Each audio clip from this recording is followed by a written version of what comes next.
नमस्कार साथियों, आज आपका परिचय हिंदी साहित्य के एक प्रसिद्ध कवि रत्नाकर जी से करवाता हूँ। जगन्नाथ दास रत्नाकर 1866 में आपका जन्म काशी में बनारस में हुआ। भारतेंदु जी के संपर्क में आने से और काशी में जो कवि गोष्ठियाँ होती थीं उनके प्रभाव से जगन्नाथ दास रत्नाकर जी ने ब्रज भाषा में लिखना रचना करना आरंभ कर दिया। रत्नाकर साहब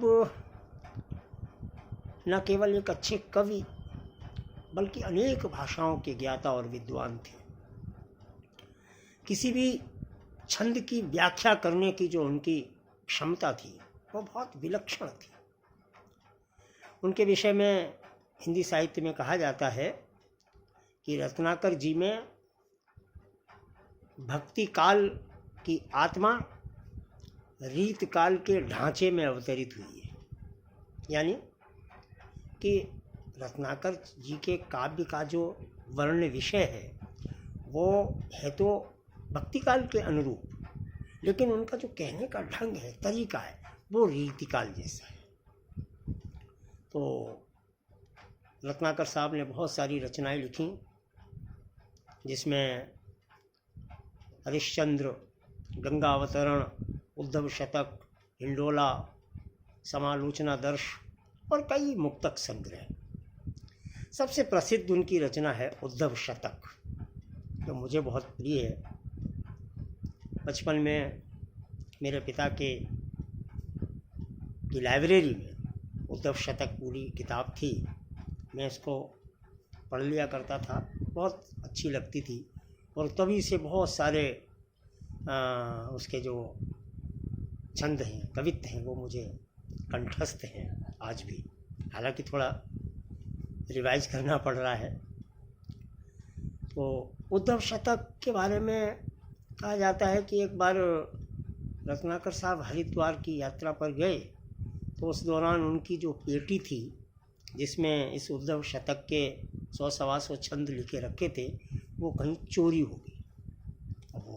वो भी चले गए, लेकिन रत्नाकर जी ने अपनी याददाश्त से, स्मृति से उन छंदों को वापस लिख डाला।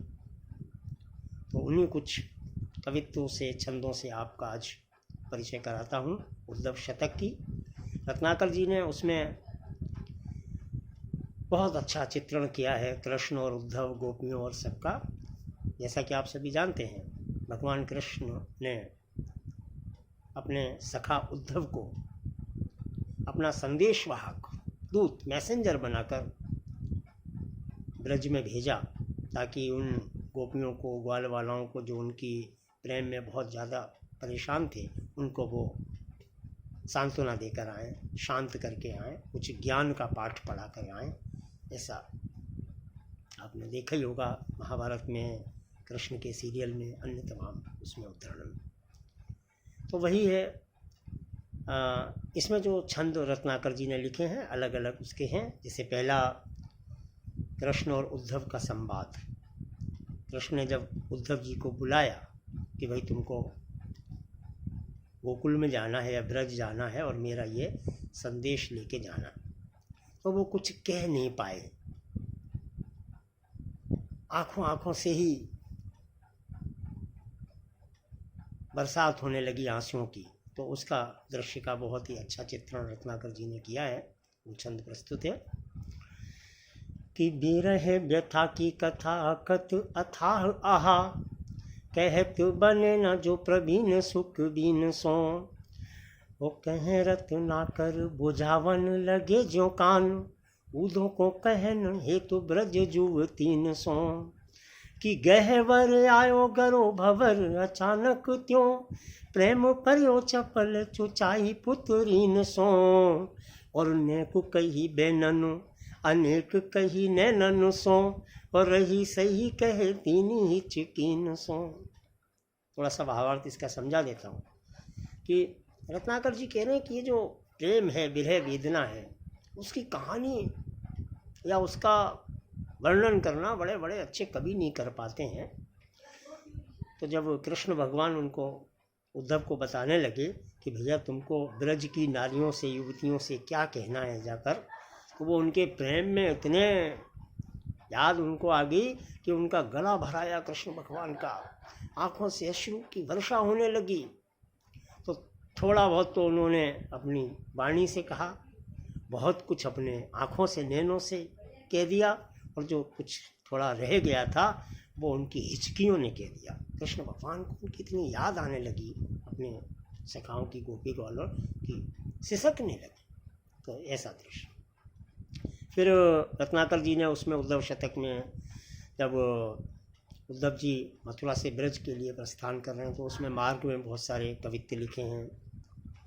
फिर जब उद्धव जी ब्रज में पहुंच गए, उस समय के कुछ कवित्व हैं, उनमें से एक बहुत ही सुंदर कवित्व है जो मुझे बड़ा प्रिय है, वो सुना देता हूँ आपको।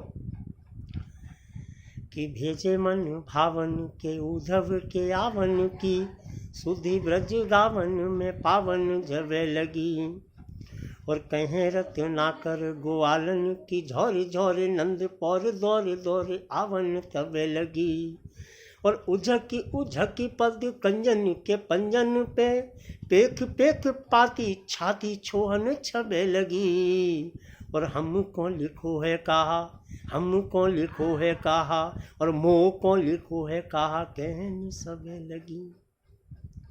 हल्का सा अर्थ ये है कि जब उद्धव जी वहाँ पहुँच गए नंद बाबा के घर पर, तो जैसे ये समाचार पूरे ब्रज में पता पड़ा, दौड़ दौड़ के झुंड गोपी ग्वाल वालों के लोग नंद बाबा के घर पे आने लगे। उद्धव जी बीच में बैठे, चारों तरफ घेरा अपार जनसमूह। अब बहुत से लोग हैं, उनको दिखाई नहीं पड़ रहा है, तो वो पैरों के पंजों पे उचक उचक के उनको देख रहे हैं। और वो जो चिट्ठी कृष्ण की लाए हैं उद्धव जी, उसको देख के अपने गहरी गहरी सांसें ले रहे हैं। और कई गोपियाँ तो बोलने लगीं, अरे भाई मेरे लिए क्या लिखा है, अरे मेरे क्या लिखा है, अरे मेरे लिए क्या लिखा है। इस तरह का प्रेम का दृश्य। उसके बाद उसमें उद्धव जी ब्रजवासियों से क्या कहते हैं, क्योंकि इस काम के लिए वो गए थे, उनको समझाने के लिए कि भैया कहाँ ये कृष्ण के प्रेम के चक्कर में पड़े हो, कुछ योग वगैरह करिए, निर्गुण निराकार ब्रह्म की उपासना करिए। और वैसे भी उद्धव जी बहुत ज्ञानी थे, तो वो ज्ञान का जो संदेश देने गए थे, तो जब उद्धव जी ने अपनी बात ब्रजवासियों से कही तो उन पर क्या असर हुआ, वो रत्नाकर जी कहते हैं कि सुन्नी सुन्नी उद्धव की अखत कहानी कान, कोहू बहरानी कोहू ठहरानी, कोहू थाने ही थे रानी है। कि कहें रत्नाकर रिसानी बर रानी को, और कोहू बिल खानी बिकलानी बिल खानी है। कि कोहू से दिसानी को भर द्रग पानी रही, और कोई घूम घूम परी भूमि मुरझानी है। और कोहू श्याम श्याम के बहक बिल लानी को, कोमल करे जो थामी सहम सुखानी है। मतलब ये कि जब उद्धव ने बताया अपना वो योग का संदेश और वो ज्ञान की बातें, तो उसका प्रभाव ये हुआ कि उनकी इस उबाऊ और ऐसी ज्ञान की बातें सुन के कोई कोई गोपियाँ तो स्थिर खड़ी रह गईं। एकदम ऐसा असर हुआ कि गिर पड़ी, कोई बरबराने लगीं, चिल्लाने लगीं, कोई बिलखने लगीं, किसी के आँखों में पानी भर आया, कोई घूम के चक्कर खा के ज़मीन पे गिर पड़ी, और कोई श्याम श्याम श्याम कह के और अपने हृदय को पकड़ के एकदम सहम सी गई ऐसा। और एक बहुत अच्छा उसमें है गोपियों का कि जब उद्धव ने अपनी बात उनसे कह दी तो गोपियों ने उद्धव से क्या कहा, वो रत्नाकर जी लिखते हैं कि आए हो सिखावन को जोग मथुरा ते तो पे, उधो ये भी योग के बचन बतरावो ना। वो कहें रत्नाकर दया कर दरस दीन्यो, दुख दरवे को तो पे अधिक बढ़ावो ना। और टूक टूक हुए मन मुकुर हमारो हाय, चूंकि हूँ कठोर नैन पाहन चलावो ना, और एक मन मोहन तो बस के उजारो मोहे, हिय में अनेक मन मोहन बसावो ना। गोपियाँ कह रही हैं उद्धव से कि भैया आप मथुरा से ये योग की शिक्षा देने के लिए हमको आए हो, तो ये वियोग की बातें मत हमको कहो। हम तो पहले से ही दुखी हैं, हमारे दुख को और क्यों बढ़ा रहे हो भाई उद्धव जी। हमारा दिल टुकड़े टुकड़े हो जाएगा, है ना। ये जो आप नैनों के पत्थर चला रहे हो, और एक कृष्ण को हमने पहले ही बसा रखा जिसने बर्बाद करके रख दिया है। आपकी इन बातों से और बहुत सारे कृष्ण हमारे हिय में दिल में बस जाएंगे तो कैसे काम चलेगा। और अंत में जब उद्धव जी ब्रज से लौट कर मथुरा आ गए, तब का एक सुना देता हूँ। कृष्ण ने पूछा उनसे, उद्धव जी से, और भाई आगे कैसे क्या हुआ, सब बात पूछने के लिए कि ठीक ठाक हो गया काम। तो उद्धव जी भगवान कृष्ण से कह रहे हैं कि छावते कुटीर कहूँ रम्य जमुना के तीर, गौन रौन रेती सो कदापि करते नहीं, और कहें रत्ना कर बिहाए प्रेम गाथा गूढ़, श्रोण रसना में रस और भरते नहीं, कि गोपी ग्वाल बालन के उमड़त आंसू देख, लेख प्रलयागम हुने को डरते नहीं, और हो तो चित चाव जो न रावर चितावन को, तज ब्रज गांव इते पांव धरते नहीं।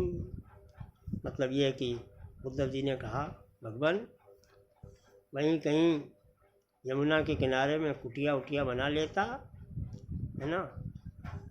ब्रजवासियों का जो प्रेम है, जो प्रेम की अविरल धारा वहाँ बह रही है, उसको देखकर इतना अच्छा वहाँ लग रहा था। और गोपी ग्वाल वालों के जो आंसू उमड़ते थे, प्रलय भी आ जाती तो उससे भी मैं नहीं डरता।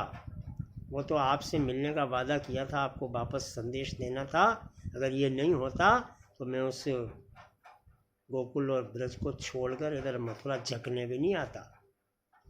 तो इस तरह का ये उद्धव शतक रत्नाकर साहब का लिखा हुआ है, जिसके कुछ छंद मैंने आपको सुनाए। आशा है आपको अच्छे लगे होंगे। अगर मेरा वीडियो आपको अच्छा लगे तो इसको ज़रूर लाइक करें, कमेंट करें, मेरे चैनल को सब्सक्राइब करें। फिर मिलते हैं। बहुत बहुत धन्यवाद।